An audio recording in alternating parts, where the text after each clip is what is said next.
نعوذ بالله السميع العليم من كل شيطان رجيم. بسم الله الرحمن الرحيم. الحمد لله والصلاة والسلام على رسول الله صلى الله عليه وسلم. سبحانك لا علم لنا إلا ما علمتنا إنك أنت العليم الحكيم. رب اشرح لي صدري ويسر لي أمري واحلل عقدة من لساني يفقه قولي. اللهم إنا نسألك علما نافعا ورزقا طيبا وعملا متقبلا. ربي زدنا علما. السلام عليكم ورحمة الله وبركاته. La vidéo d'aujourd'hui, ce sera une méthode la plus efficace pour couper le lien de la tabac.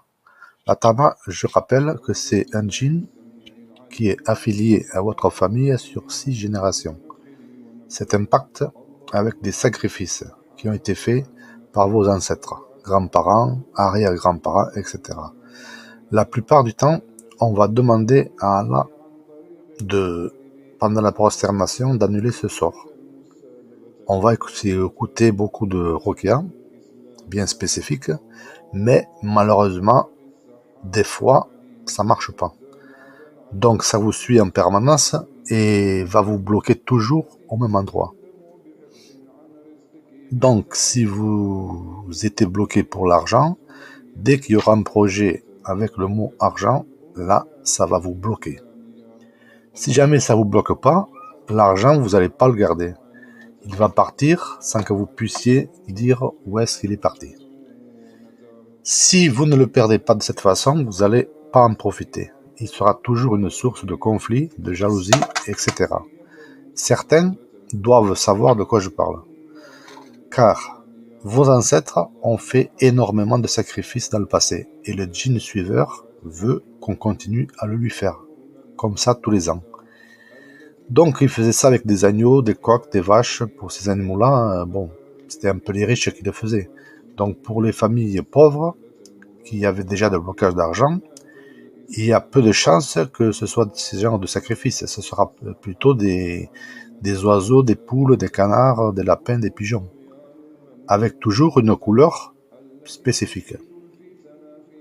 Noir ou rouge, vert pour les volailles, ça dépend. Noir aussi. Car, et dans des cas extrêmes, difficiles où ça ne fonctionnait pas, certains allaient même porter la cruauté, on va dire, sur des chats. Ils se servaient de chats noirs. Car on sait, que les djinns, ils ont une peur des chats en général. Donc, un sacrifice comme ça, ça va débloquer la situation qui avait toujours échoué auparavant. Par contre, l'animal n'était pas mangé.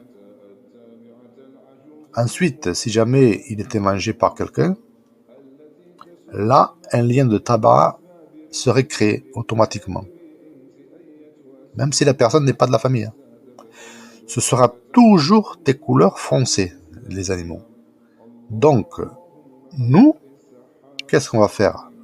Nous, par exemple, on va égorger un animal plus grand que le leur.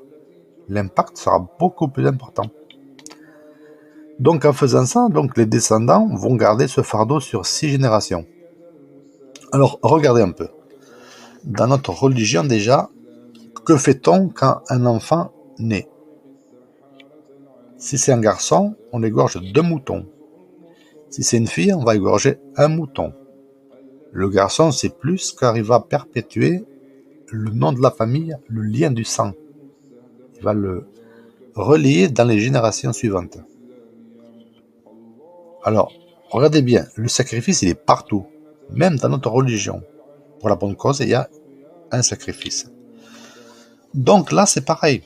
Vos ancêtres ont égorgé pour le diable, et de par là, ils ont peut-être même, sans le savoir, créé un lien de sang avec un djinn en l'affiliant à leur famille.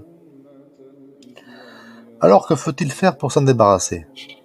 Il faut faire exactement la même chose, mais pas comme eux, en l'égorgeant pour le diable.